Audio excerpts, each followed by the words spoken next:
जय गुरुदेव। जय गुरुदेव।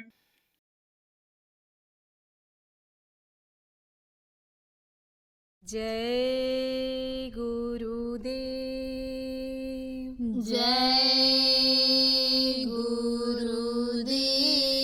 सतगुरु माफ करो तकसीर।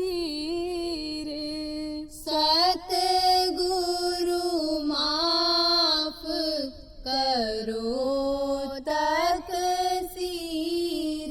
सब विधि समरथ जानी आज मैं। सब विधि समरथ जानी आज मैं।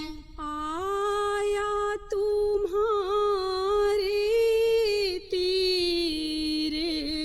आया तुम्हारे तीर। पर पीड़ा हिंसा जीवन भर। पर पीड़ा हिंसा जीवन भर। लादा पाप शरीर। लादा पाप शरीर। पर धन पर तियलम पट यह मन। पर धन पर तियलम पट यह मन। नाचत मृग जिमिनीर। नाचत मृग जिमनीर। सेखी बड़ी मान का भूखा। सेखी बड़ी मान का भूखा। तेहि बिन रहत अधीर। तेहि बिन रहत अधीर। जो दे मान बड़ाई झूठी। जो दे मान बड़ाई झूठी। वही गुरु वह पीर। वही गुरु वह पीर। जिन से अंकुश मन पर आवे। जिन से अंकुश मन पर आवे। तेहि संग जाए ना फिर। तेहि संग जाए ना फिर। तू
अब जैसे देखो बकरा लोग पालते हैं और बकरी का बच्चा पैदा हुआ, बच्चे की तरह से उसको नहलाएं धुलाएंगे, खिलाएंगे, गोदी में लेकर के घूमेंगे, प्यार करेंगे। लेकिन एक वक्त साल में आता है ऐसा कि उस दिन उसी को कजा कर देते हैं, उसी को मार देते हैं, बकरे के बच्चे को ही मार करके खा जाते हैं। जब बकरीद आती है, जब मतलब एक त्योहार ऐसा है कि आता है, या जब भी देखो अब तो कोई यानी समझो ऐसा नहीं रह गया। पहले तो एक ही धर्म के लोग बकरीद मनाते थे, अब तो जब चाहते हैं तो बकरीद मना देते हैं। कहते हैं भाई आओ अब गोश्त का यानी समझो मांस की दावत होगी, बनाते हैं बनवाते हैं, आओ हमारे यहाँ। तो अब आप सोचो कि वो उनका एक तरह से स्वभाव बन गया। ऐसे ही स्वभाव वाले उस गांव में भी थे, तो मुर्गियों को पालते थे, मार करके खा जाते थे। तो कुदरत का खेल देखो, कुदरत ने क्या किया, बीमारी पैदा कर दिया और वो जानवर मर गए। कौन? मुर्गी, मुर्गा, चूजा जो भी थे वो सब खत्म हो गए। पक्षी में भी समझ लो कि आ जाते हैं, और जब उड़ते भी उड़ के पहुँच जाते, पक्षी में भी आ जाते हैं, पैरों पर अपने चलते हैं। जानवर पक्षी समझो, जो भी समझो आप, दोनों कह सकते हो इनको। मुर्गियाँ मर गई, उसके बाद में दूसरी बीमारी आई, हल्की बीमारी में ये मरे। बीमारी आती है तो कोई हल्की होती है, कोई बहुत तेज होती है। तेज बीमारी जब आती है, ज़्यादा जहर पैदा हो जाता है, ज़्यादा जहरीली हवा हो जाती है, वातावरण ज़्यादा दूषित हो जाता है। जैसे हल्की ठंडी हवा चलती है, कम असर करती है, ठंडे में तेज हवा चली, गर्मी में तेज लू चला तो ज़्यादा लोगों को प्रभावित करता है। तो बीमारी और थोड़ी बढ़ी पशुओं की, कुत्ते मर गए। और मुर्गियाँ जब मरी थी तब लोग गए जो मुर्गी पालन किए हुए थे, महाराज हमारी मुर्गियाँ मर गई, मुर्गे मर गए, बीमारी आ गई। महात्मा जी ने कहा अच्छा हुआ। तो बड़ी नाराजगी हुई, किसी का दिल जले कोई तापे, हाय बेदर्दी कहा गया ना, हाय बेदर्दी, किसी का दिल जले कोई तापे। किसी के अंदर जलन पैदा हुई है और वो कह रहा है ठीक है बहुत अच्छा है, आग जल गई, जलन पैदा हो गई, परेशान हो गया, बहुत अच्छा है। तो ये क्या है? ये आप समझो कि सोच है कि भाई इनकी भावना हमारे प्रति अच्छी नहीं है। लेकिन चूंकि मान्यता प्राप्त थी, बहुत कुछ कल्याण भी करते थे। संत जहाँ रहते हैं कल्याण करते ही करते हैं। संत जो उपाय बता देते हैं, उपाय जो भी करते हैं जनहित का, उससे भी लोगों को लाभ मिलता है। बहुत से लोग कहने लगे कि बाबा जी का आश्रम जब से बना है और यहाँ पूजा पाठ हवन होने लग गया, सबसे बड़ी खुशहाली हो गई। कहते हैं लोग कि इधर से रास्ता आना जाना बंद था। कहाँ? कई जगह की बात है कि रास्ता आना जाना बंद था, चोर थे, ये थे, राहगीर थे, वो थे। अब वो सब हट गए कि भाई बाबा के यहाँ इधर जो है ठीक नहीं है। जो भी मन में आया उनके, चोर हट गए। तो जो भी काम महात्मा करते हैं जनहित का ही करते हैं। अब आप ये सोचो कि सोच अलग अलग होती है, जाती रही भावना जैसी और प्रभु मूरत देखे चिंत ऐसी। जिसकी जैसी भावना होती है उसी हिसाब से वो आंकता है, देखता है, समझता, सुनता है, समझता है और करता है। तो भावना तो अच्छी थी महात्मा जी की, तो लोगों को फायदा होता था। तो जब ज़्यादा जहाँ से फ़ायदा होने को होता है वहाँ थोड़ा बहुत नुकसान भी अगर हो जाए तो उस पर आदमी ध्यान नहीं देता है। तो जहाँ 10 बातें बाबा की अच्छी लगती थी, महात्मा जी की अच्छी लगती थी, एक बात ये खराब भी लगी तो उस पर किसी को कोई ज़्यादा विरोध नहीं हुआ। वो मुर्गी पालन वाले चले गए, कुत्ते जब मरे तब फिर लोग आए, तो मुर्गी वाले भी लोग आए, कुत्ते जिनके थे वो लोग भी आए। बोले महाराज गांव के ऊपर क्या हो रहा है, बड़ी आफत आ रही है महाराज। अभी तो देखो मुर्गियाँ मरी थी सब लोगों की, अब कुत्ते मर गए। फिर बाबा जी ने कहा अच्छा हुआ, महात्मा जी ने कहा अच्छा हुआ। उनको भी खराब लगा, वो भी चले गए, वो भी चले गए। लेकिन कुछ लोग जो बराबर आते रहते थे, सुनते रहते थे, आंखों में उनके देख करके दया लेते थे, स्पर्श से दया लेते थे, वाणी सुन करके दया उनसे लेते थे, महाराज जी वाणी सुना करके दया देते थे, जो बराबर आते रहते थे उनको ज़्यादा विश्वास था, तो उनको ज़्यादा विश्वास था, इसलिए वो आना जाना नहीं बंद किए। हाँ, बाकी लोग तो बोले ऐसे बाबा बोलता रहता, हमारा नुकसान हो गया। हाँ, बाबा कहते हैं अच्छा हुआ।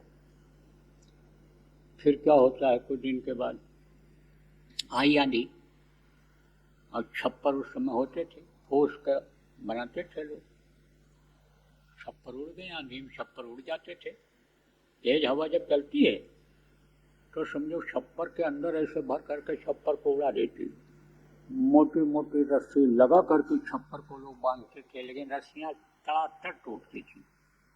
हवा जब तेज चलती है, हवा में बड़ा जोर होता है, बड़ा बेग होता है, हवा ही तो पैदा करती है, ये गाड़ियों को चलाने में हवा ही पैदा होती है, उसी से शक्ति बढ़ती है। अब आप समझो कि गैस जिसको कहते हो गैस, ये गैस क्या है, ये हवा की तरह से ही है, उसका रूप बदल जाता है हवा का। तो अब आप समझो प्रेमियों कि छप्पर उड़ा, और उसके बाद बरसा पानी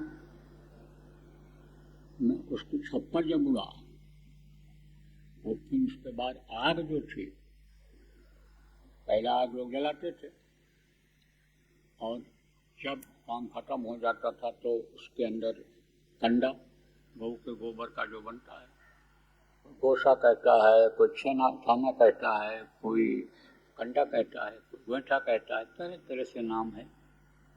तो उसको जो है आग में डाल देते थे और आग से ढक देते थे, तो वो आग बराबर बनी रहती थी, क्योंकि लाइटर और माचिस उस समय था नहीं। अब जब आंधी आई और वो राख उड़ी और आग उड़ी, तो जो छप्पर गिरे थे उस पर आग फैल गई। और आग जब फैली, हवा चली, गिरा, फिर आग फैली और उधर पानी की बरसात होने लगी, तो आग तो बुझ गई, कपड़े भीग गए, जला सो जला, जो बचा वो तो बचा, कपड़े भीग गए, बच्चों को खाने को नहीं रह गया। अब फिर गांव वाले भगे उधर,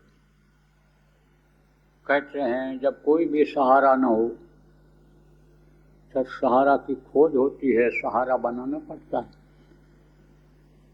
दुख जब न दूर हो तो दुख दूर करने का उपाय किया जाता है, तकलीफ दूर करने का उपाय किया जाता है, पूछा जाता है, जाना जाता है, समझा जाता है, उपाय किया जाता है, तो दुख दूर हो जाता है। दुख और सुख दोनों तो बनाया उसने, और ये परिवर्तनशील संसार है, यहाँ बदलाव होता रहता है, पल पल बदलाव होता है, एक समय हमेशा नहीं रहता है। तो दुख का अंत होता है, दुख खत्म होता है, दुख कटता है और सुख भी आता है। तभी तो पता चलता है दुख और सुख का। सुख न मिले तो दुख का न पता चले, दुख न आवे तो सुख का अनुभव न हो। इसलिए दुख और सुख ये दोनों एक सिक्के के पहलू हैं। तो फिर पहुँचे गांव वाले महात्मा जी के पास, बोले महाराज सत्यानाश हो गया, मुर्गियाँ मर गईं, कुत्ते अच्छे अच्छे मर गए, कुत्ते थे घर की रखवाली करते थे, वे परिवार की रखवाली करते थे, स्वामी भक्त थे, बड़ा भरोसा था कुत्तों पर, लेकिन कुत्ते खत्म हो गए, अब तो घर भी नहीं रहा हम लोगों, कपड़े भी भीग गए, खाने को नहीं रहा। महाराज ये क्या आफत आ रही है गांव के ऊपर, ये क्या हो रहा है? बोले अच्छा हो रहा है। वो जो जवान लोग थे वो तो बोले पागल हो गया बाबा, बाबा की अकल चली गई, पागल हो गया, चलो चलो चलो चलो चलो, चले गए। बुद्धों ने भी इशारा कर दिया, क्या मालूम किस बच्चे को गुस्सा आ जाए, जवान को आ जाए, कुछ भी कह दे महात्मा को और अनहोनी हो जाए तो ठीक नहीं है। उनको हटा दिया, अच्छा जाओ तुम लोग जाओ। लेकिन बुढ़े लोग बैठे रहे, भगत टाइप के लोग बैठे रहे। भगत कभी साथ छोड़ता है? कभी नहीं छोड़ता। सब चले जाते हैं, लेकिन भगत डर नहीं छोड़ता है। डर पर जो रहता है वही दरिया को पार कर पाता है। डर छोड़ करके अगर चला जाए तो पार कभी हो ही नहीं सकता है। नदी दरिया किसको कहते हैं? समुद्र को कहते हैं, नदी को लोग कहते हैं। नदी के किनारे जो बैठा रहता है, अरदास लगाता रहता है, आवाज़ लगाता रहता है मल्लाह को, अरे भाई आ जाओ, पार कर दो, तब वो पार कर देता है। लेकिन चला गया वहाँ से डर छोड़ करके, तो घर से मल्लाह बुलाने के लिए जाता है कि चलो बैठो, नाव लगा दिया है, हम पार कर रहे हैं। वो तो अपनी जगह बैठा रहता है, जैसे दुकानदार अपनी जगह बैठे रहते हैं। लोग जाते सामान खरीद करके लेकर चले जाते हैं, ऐसे मल्लाह भी बैठा रहता। तो डर नहीं छोड़े, वो लोग बैठे रह गए। इस मौज में आ गए कि चलो ठीक है, देखते हैं कि वो प्रभु क्या कर रहा है, हम लोगों को किस तरह की सजा दे रहा है। सत्संग बराबर सुनते रहते थे तो जानकारी उनको हो गई थी कि कर्मों की सजा मिलती है, कर्मों के अनुसार ये चीज़ें मिलती हैं, और कर्म ही खराब आते हैं तो ये चीज़ें चली जाती हैं दुनिया की। या अच्छी चीज़ मिलने को जब होती है तो खराब चीज़ों से मोह हटता है, बेकार की फंसने वाली चीज़ों से मोह हटता है। इसकी जानकारी जिनको सत्संग बराबर सुनते रहने से गांव के लोगों को हो गई थी, वो बैठे रह गए थे। तो कुछ देर बैठे रहे, फिर बोले महाराज कुछ तो बोलो, कुछ तो बताओ, आप तो इसके बारे में कुछ बताते ही नहीं हो, कुछ तो बोलो। नहीं कुछ हम लोगों के अब समझ में आ रहा है, करें तो क्या करें, कैसे करें। तब बोले आज और रुक जाओ, आज रात और रुक जाओ, और कैसे भी रात अपनी काट लो, और न समझ में आएगा तब सुबह मेरे पास आना। चले गए गाँव वाले, कैसे भी लेटे बैठे जैसे भी हो, आनी समझो रात को निकालने के लिए संकल्प बनाया उन्होंने, भाई रात निकाला जाए, फिर सुबह चलेंगे। न समझ में आएगा क्या करना चाहिए तो महात्मा जी से पूछा जाए, महात्मा जी से पूछा जाएगा। अभी तक जो हमारे लिए उन्होंने बताया किया, अच्छा ही किया। हमारे बच्चों को सुधारा, बच्चों को समझाया, बताया, गलत रास्ते पर नहीं जाने दिया। नौकरी चाकरी खेती मजदूरी में जो तरीका बताया मेहनत ईमानदारी का, हम लोगों ने मेहनत ईमानदारी छोड़ी, बेईमानी छोड़ी, चोरी चकारी की आदत जिनमें थी वो भी जब छोड़ा तो बहुत कुछ मिला, सम्मान मिला, धन मिला, सब कुछ मिला। लेकिन अब सब चला गया तो अब पूछा जाएगा भाई कैसे क्या किया जाए। रात गुजारने के लिए लेटे बैठे अपना भगवान का नाम लेते रहे, गुरु के बताए हुए नाम का जाप करते रहे। तो पड़ोस का जो राजा था उसने रात को ही हमला कर दिया राज्य के ऊपर। राजा लोग तैयारी करते रहते थे और फिर उसके बाद पता लगाते थे ठिकानों का, और वहाँ पर उसी हिसाब से फौज को फायरिंग करके एक तरफ से हमला करते चले जाते थे। बहुत तिकड़म लगाते थे पड़ोसी राजा को समाप्त करने के लिए। जैसे मान लो कोई बहुत ज़बरदस्त है और कोई कमज़ोर है, कमज़ोर भी कभी कभी अंगड़ाई ले लेता है। अगर बुद्धिमान है, हर चीज होती है शरीर में, शरीर तो इतना बड़ा होता है और बुद्धि को लोग देख भी नहीं पाते, शरीर को देखते भी नहीं। तो बुद्धि है बड़ी छोटी चीज, इन आंखों से नहीं दिखाई पड़ सकती, लेकिन बुद्धि बहुत प्रमुख चीज है। तो बुद्धि लगाते थे जो बुद्धिमान होते थे, शरीर से भी क्यों न कमजोर हो, आप समझो धन बल से भी, फौज भी उनकी कमजोर हो, उनके पास रहे न हो, लेकिन अगर बुद्धिमान होते थे तो बुद्धि से अपने जीतने की कोशिश पड़ोसी राजा पर करते थे। तो क्या करते थे, बच्चियां जब पैदा होती थी, सुंदर सुंदर बच्चियां, तो उनको थोड़ा थोड़ा जहर खिलाने लगते थे, और उसके बाद बड़ी होते होते जहर खाने की उनकी आदत बन जाती थी और पूरे शरीर में उनके जहर फैल जाता था। और फिर उसके बाद वहाँ राज्य में भेज देते थे, उनको किसी भी तरह से पहुँचा देते थे। और वो पहुँचते पहुँचते ऐसी ट्रेनिंग देते थे कि पहुँचते पहुँचते राजा के महल तक पहुँच जाती थी सेवा करते करते। और फिर वो समझो भोजन बनाना, राजा के पास आना जाना शुरू कर देती थी और राजा उसके चक्कर में आ जाते थे। जैसे ही संपर्क में एक दूसरे आते, वो लड़कियां आती राजा आते, वैसे राजा के अंदर भी जहर फैल जाता था। आजकल बीमारियां तमाम ये क्यों हो रही हैं? बहुत सी बीमारियां प्रकट वाली, गुप्त वाली, पुरुष को स्त्री को क्यों हो रही? यही ध्यान नहीं, संबंध जो बन जाता है इनका, देखते देखते ऐसे बन जाता है, उससे तमाम असाध्य रोग, असाध्य बीमारियां फैल रही। ये क्यों फैल रही? ये इसी अज्ञानता की वजह से फैल रही। तो राजा लोग ऐसे पड़ोसी राजा खत्म हो जाते थे। अब कोई जरूरी नहीं है कि दूसरा राजा जो बने पहले राजा के अनुभव वाला ही हो, उतना ही काबिल हो, उतना ही जानकार हो, उतना ही घुड़सवारी करने वाला, उतना ही शस्त्र चलाने वाला, तीर तलवार चलाने वाला बहादुर हो। कुछ पता नहीं, बराबर हो भी नहीं सकता है। अनुभव बड़ी चीज होती है। वो अनुभवी होते थे, यही करते रहते थे। दूसरा जो आता था वो उतना अनुभव वाला नहीं होता था, तो कमजोर कमजोर राजा बड़े राजाओं पर हमला कर लिया करते थे, राज्य को उनके लूट लिया करते थे, वश में कर लिया थे, जनते अपना कानून लागू कर देते थे। तो पड़ोसी राजा ने क्या किया? हमला किया, हमला कर दिया। और हमला करते करते, मारते काटते, लूटते लूटते फौज उसकी उस गांव के किनारे पहुंच गई। सुबह के समय अंधेरा ही था, 4 बजे अंधेरा था। 4 बजे अक्सर भी लोग उठ जाते थे। सुबह का समय बहुत अच्छा होता है, ब्रह्म मुहूर्त होता है।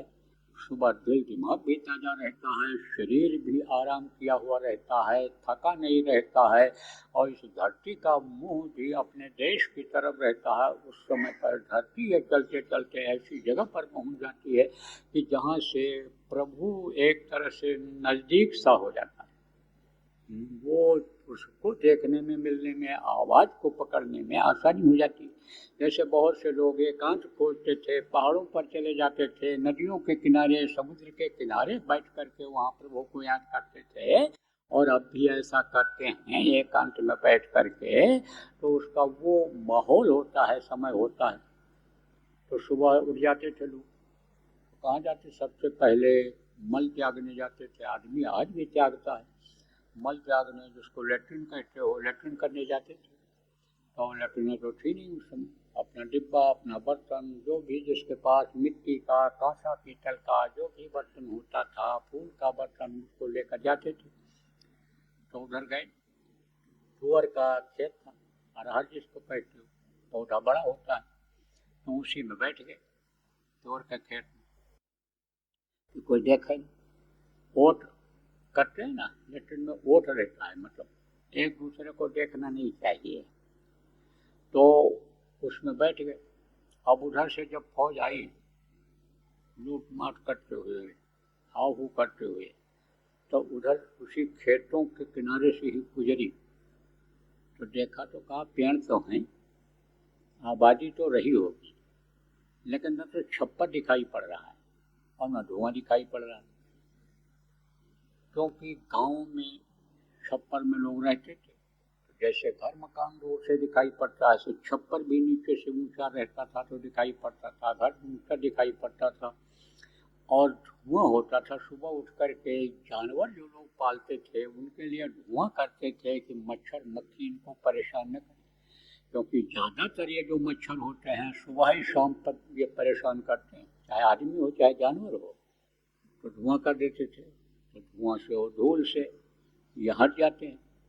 मधुमक्खियाँ अगर लग जाएं तो जान ले लेते हैं। 4 मक्खी अगर लग जाए किसी को, डंक मारती है तो उसका डंक घुस जाता है बदन में और टूट जाता है, और दूसरा डंक फिर जम जाता है। तो 4 मक्खी अगर लग जाए तो जान चली जाए। अभी मधुमक्खियाँ अगर लग जाएं और धूल उड़ाने लग जाओ, धुआं कर लो, तो फिर हट जाती हैं। धूल और धुआं उनके आँखों में बहुत जल्दी लगता है, तो भाग जाती हैं, हट जाती हैं। जैसे देखो आजकल स्ट्राइक करना, हड़ताल करना, धरना देना, ये सब एक आम बात हो गई, फैशन हो गया कि फोटो खिंच जाएगा, अखबार में छप जाएगा, मीडिया में हमारा फोटो आ जाएगा, नाम हो जाएगा। समय बर्बाद कर रहे। झगड़ा से, हड़ताल तोड़ फोड़ आंदोलन से कोई काम बनता है?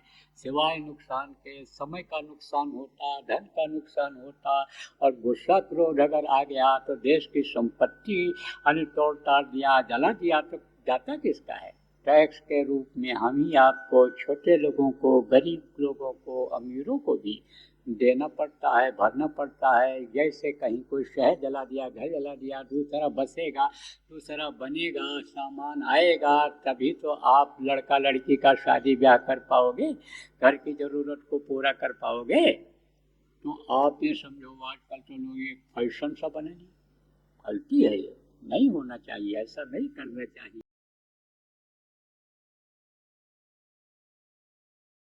अगर ध्यान नहीं दोगे आप लोग, तो आज आपको बता के जा रहा हूँ यहाँ हाथिन आने समझ लो कन्नौज जिला के इस स्थान पर, कि अगर लोग ध्यान नहीं देंगे तो कुछ समय के बाद यही नौजवान देश के 50% यानी 100 में 50 नौजवान ये पागलों जैसे दिखेंगे, नशे की आदत में पड़े दिखेंगे इधर उधर। दुर्घटनाएं बढ़ती चली जाएंगी, अकाल मृत्यु में चले जाएंगे, प्रेत योनियों में चले जाएंगे। पेट बड़ा होता, मुंह पतला होता है, कभी पेट ही नहीं भरता है, परेशान रहते हैं, दूसरों को भी परेशान करते रहते हैं। तो जब यही बच्चे आएंगे, आपको ही लग जाएंगे प्रेत योनि में जो चले जाएंगे, तो चैन की रोटी खा पाओगे कि कुछ कर पाओगे? इसलिए ध्यान देने की जरूरत है। जय गुरुदेव। सरकारी व गैर सरकारी अनुदान के लिए बिना सत्संगियों के सहयोग द्वारा जनहित के कार्यों में लगी हुई बाबा जय गुरुदेव धर्म विकास संस्था का मुख्यालय पिंगलेश्वर रेलवे स्टेशन के सामने मक्सी रोड, उज्जैन, मध्य प्रदेश में है। यहाँ पर सत्संग व नामदान का कार्यक्रम होता रहता है। अतः आप श्रोताओं से अनुरोध है कि बाबा उमाकांत जी महाराज के आश्रम उज्जैन एक बार परिवार सहित जरूर पधारिएगा। आपके सुझाव के लिए व्हाट्सएप नंबर 9575600700। जय गुरुदेव, जय गुरुदेव।